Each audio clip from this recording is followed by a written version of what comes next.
Welcome to video 138 on Financial Math for Actuarial Exam 2. You can see I'm doing something unusual here. I'm not using a piece of paper and answering a question on a piece of paper. I'm on a computer in a computer program called Mathematica. It's going to help us make some graphs and do some calculations to help us understand what's going on here. In this video, I'm trying to essentially finish up Chapter 5 of Broverman. I'd like in the next video or two to start Chapter 6 on the term structure of interest rates, which includes yield curves and spot rates and that kind of thing. But I think we should finish up Chapter 5 with at least one more video where I try to clean up what was going on in the last video. In video number 137, I was thinking about an approximate equation from Broverman's book, page 318, equation 5.9, in the context of a specific example and trying to understand where that equation came from to approximate a dollar-weighted yield rate for that example. I do want to generalize what I did here from that example to this new video. We still are going to be thinking about the same general situation where we have a pension fund and benefits and interest are paid continuously in the pension fund every second of every day, essentially, because it's such a big pension fund and there are so many pensioners from this company that are taking money out of the pension essentially every minute or every second of every day. But to keep things simple as far as the contributions to the funds go, I'm going to assume just one discrete contribution to this fund. That'll just keep the math simpler, even though it may not be realistic. We want to understand this approximate equation is the main goal. All right, so I'm going to go through the math of what's going on with that equation here, descriptions that you see here in red, blue, and green. I also have some computer code that I'm going to use to make graphs and do calculations to illustrate these ideas to make them seem a bit more real and also related to the last video in some ways. So we've got you got to think about this conceptually in the right way here. So you may want to get a piece of paper and a pencil or pen to write some things down to help you understand it. I'm going to let f of t be the balance on the pension fund at time t. With t from 0 to 1, we are thinking about just 1 year here, so we can think about a dollar-weighted yield of return in terms of simple interest. That's going to be a simplification that helps us solve and derive the approximate equation. So we are keeping it to 1 year where simple interest is a pretty good approximation to compound interest, though we will also see that it's not necessarily at a constant interest rate with what's going on with our example here. The initial balance is f sub 0, that's f of 0, and the final balance is f sub 1, that is the value of the function f at t equals 1. So that is the balance on the fund. It could be going up, it could be going down, it's going to even have a jump discontinuity like we saw in the last video that comes from that discrete contribution at one instant in time. We're going to let b of t be the total of all benefits paid to the pensioners from time 0 to time t, assumed to be a differentiable function. So get your mind around what this is saying here. You've got the pensioners from this company who are the retirees. They are getting money from this pension fund. These are benefits to them, but this is outgoing money from the pension fund. So this is tending to make the balance on the pension fund smaller over time. Okay? I'm going to go ahead and pick a particular function here, 40t cubed for b of t. You could think of the units as being in like millions of dollars or maybe even billions of dollars if it's a really big company. And we can make a plot of it. You can see here it's not a straight line, unlike the last video, video number 137, where the benefits were paid at a constant rate and the graph was a straight line going from 0 to 40. Here we have a curve going from 0 to 40, but one commonality is it's still going from 0 to 40 as t goes from 0 to 1. Okay, again, pretend it's in millions or billions of dollars. So that's benefits going out to the pensioners out of the fund, making the fund balance, generally speaking, smaller, unless there's interest and contributions that make up for that. We're going to let c sub t be the one discrete contribution at a fixed time, capital T, between 0 and 1. We're going to ultimately take capital T to be 1/4. And it's going to be 100, just like in the last video, and you can think of this as representing 100 million. It's at one moment in time, though, one payment. I'm going to let I of t, this is something a little different than usual, be the total of all the interest paid to the fund from time 0 to time t, assumed also to be a differentiable function. It's smooth and it's got a derivative. It's also continuous. So the benefits and interest are being paid every second of every day. This function is 60t squared. You can see the formula right here. and its graph looks somewhat similar to the other one, but it is a parabola, whereas the other one, being the graph of a cubic, was not technically a parabola. Okay? It's not a straight line like it was in the last video. It's a curve, but it is starting at 0 and ending at 60, just like in the last video. So by making the relationship to the last video, we should get similar approximations to interest rates here, to the yield rates based on that, but perhaps because of the curvature here with these graphs, it could be a little bit different. All right, now what does the approximate equation 5.9 say? It's right here. Okay, I did talk about this in video number 137. It says the dollar-weighted yield I on this fund can be approximated with this equation. It's written in the book this way as, if I can just highlight this correctly, 2 times capital I over 2 times the integral of f of t minus capital I, where capital I is the total interest paid out over the whole year. That's the same as the function I of 1. And capital F of t is what we said capital F of t was back up here. It's the balance on the fund at time t. Okay? And I said this is kind of a strange formula when you think about it a little bit deeply. This integral is the most mysterious part of it. We usually don't integrate an accumulated function. We usually integrate rates of change, right? Derivatives of things. But that's not what's going on here. F of t is the balance. It's not the rate of change of the balance. So that seemed a little strange to me, and so I wondered where the formula came from, and I told you in the last video and reading through Broverman's book, I couldn't figure quite out where the equation came from. Broverman just sort of punted it and said it can be generalized to this equation, but I wanted to figure it out in more depth, and so while in the last video I figured it out for that particular example, in this video I'm figuring it out for this new, more general example. Okay? All right, so now we need to get into some more details of the math about where this comes from, and this is the part where it gets kind of hard to follow. So maybe pause the video from time to time and try to understand what's going on here. Just for sake of convenience, you know, capital F of t in this situation is going to be a piecewise function. It's going to have that jump discontinuity based on the contribution at time capital T of c sub t. I'm going to sort of let g of t be essentially equal to f of t without the contribution.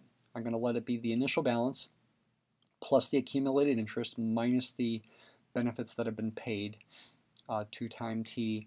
And then based on that function, we can define capital F of t in a piecewise way to be equal to capital G, because the benefit hasn't been paid when t goes from 0 up to capital T, and then g of t plus the benefit once t gets past capital T. So you can think of f of t in a piecewise way. And now we want to think about what this integral equals in this formula, so we won't go ahead and think about the integral.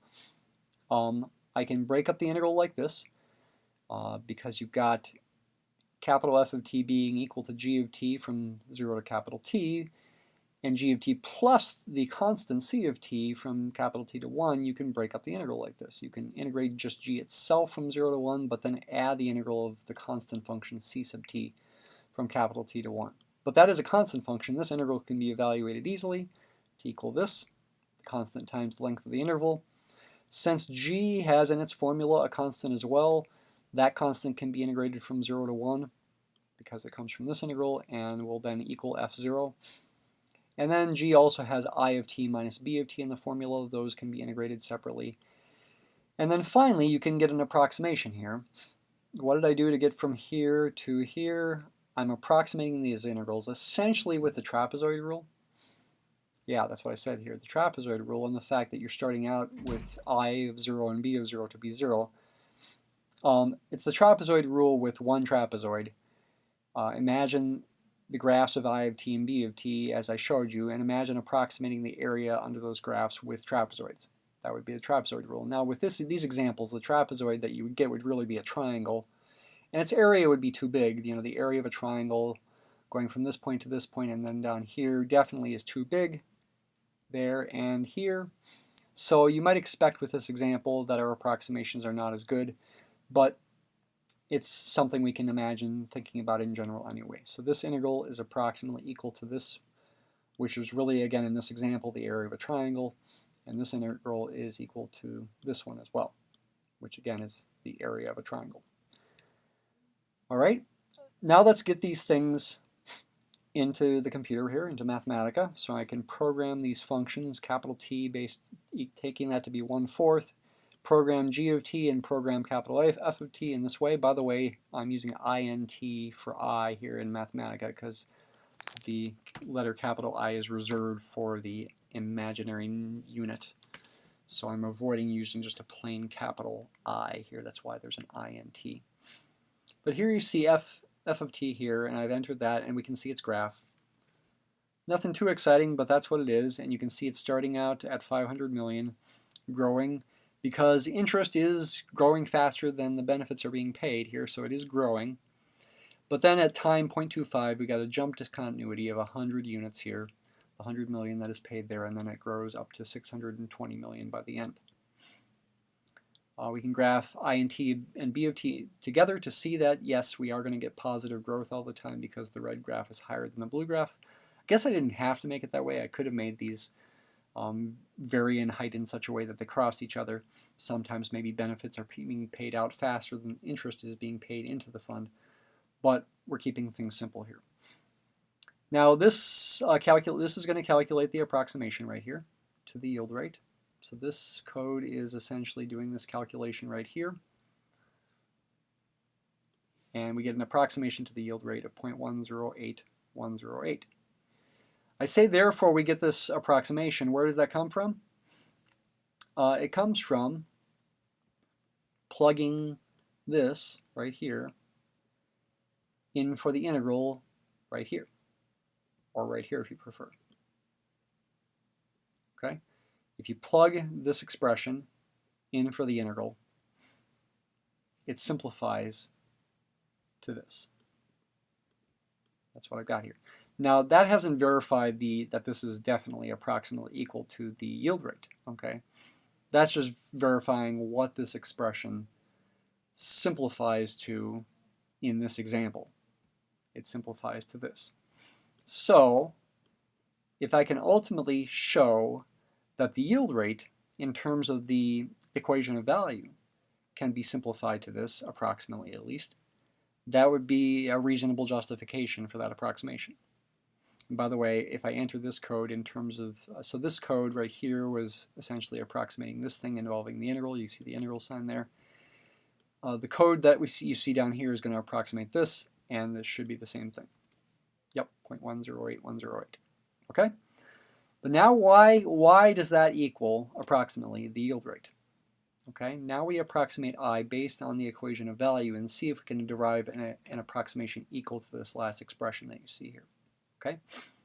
In exact form, the equation for the yield rate based on compound interest would be this equation. Okay, think about this. This is essentially a forward equation. We're accumulating values to time 1. This is f sub 1, which is the fund value at time 1. That can be thought of as taking the fund value at time 0 and promoting it in time by 1 year by multiplying by 1 plus I, where I is the unknown yield rate. Taking the contribution, the discrete contribution at time capital T, and pushing it forward by time 1 minus t, multiplied by 1 plus I to the 1 minus t. And then subtracting the integral not of b of t, but b prime of t times the the b prime of t dt would be the small amount paid in benefit out of the fund to the retirees at time t.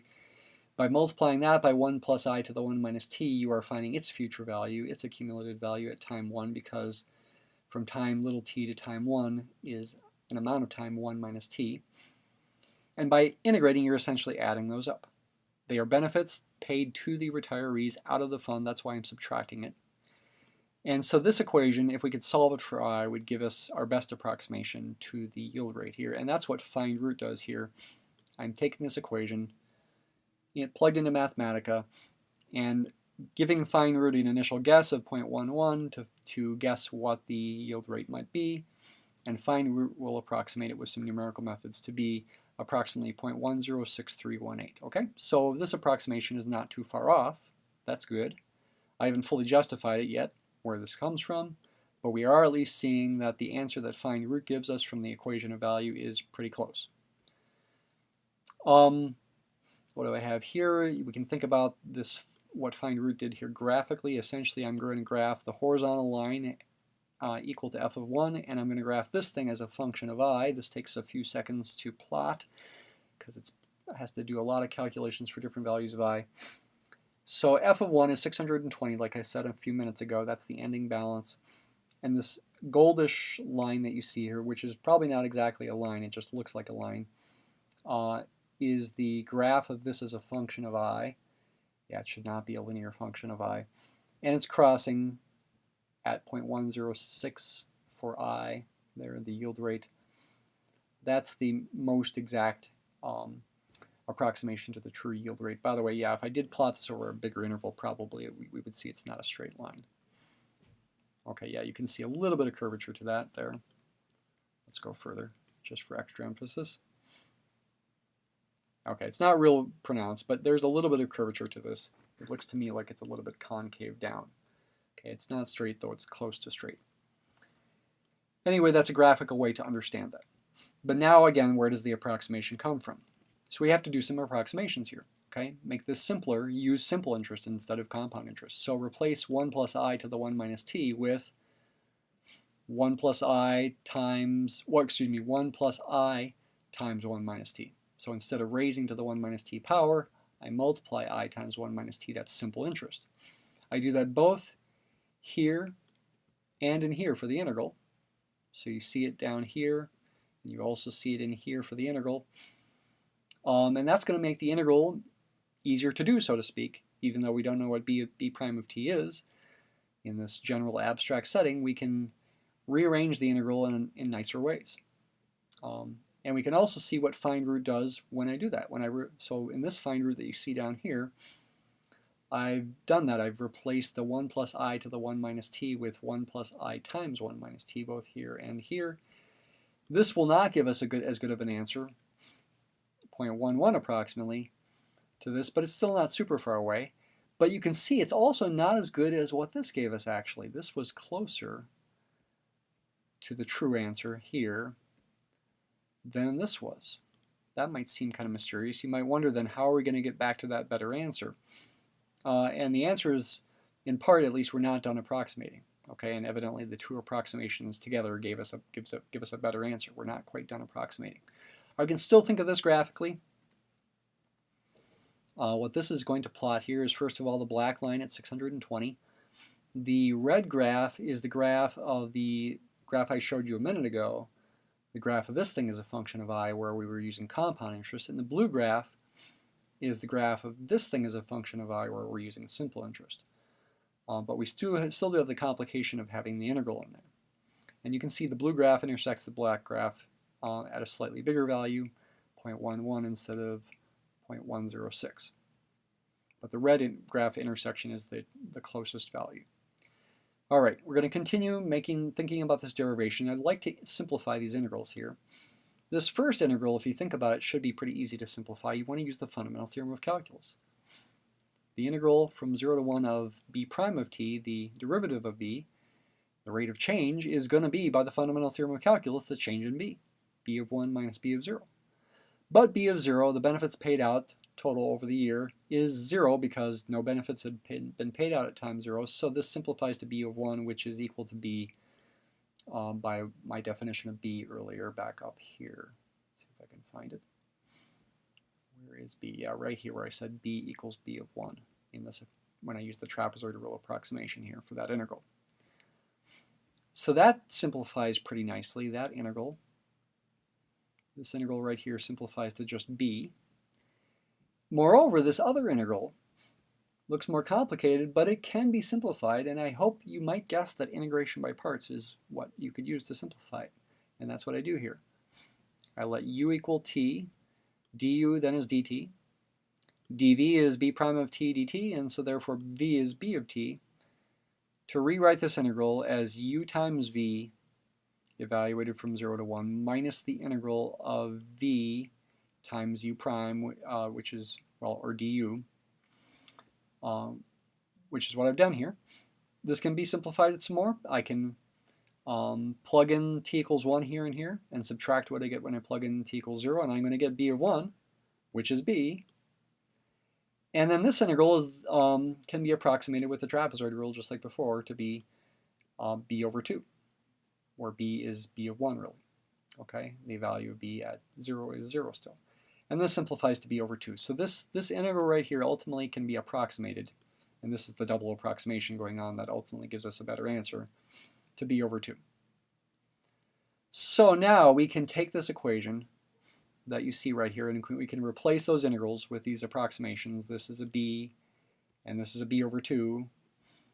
And that will give us this equation here, this approximate equation of value right there, that we can now solve for I. It's really a linear function of I now that can be easily solved for I by subtracting this from both sides and then dividing both sides by this.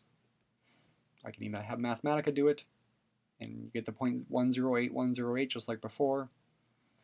We can plot these things and see that this new graph, which is now going to be in green, is closer to the red graph than the blue graph is. We are getting a closer answer, and ultimately, symbolically speaking, when I solve this approximate equation for I get this thing. But that numerator there is the same as the total interest, capital I. Why? Because F1 minus F0 is the difference in the balance from the beginning of the year to the end of the year being higher than the beginning, say. And we're subtracting, ultimately, CT minus B, the contribution to the fund at that one discrete time, capital T, minus the total benefits paid out from the fund.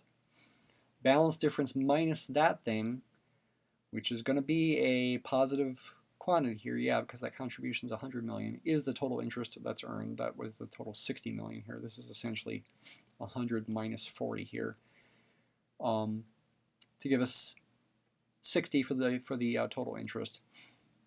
The balance difference was 120. Yeah, 120 minus 60 is what we ultimately get for our example. And therefore, we can replace the numerator here with I. And that thing right there is the exact same expression that we got above. Way back up here. Right there. Okay? Take a look at that. Write it down. Go back down over here. This is the exact same expression. Look right here.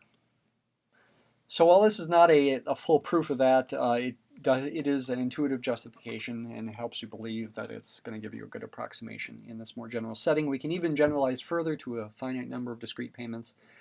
We could even say the discrete payments are negative, saying their benefits paid out at discrete times too. The interest, for our examples, we could consider interests paid that go negative when the stock market loses money. That kind of thing can be thought of as well.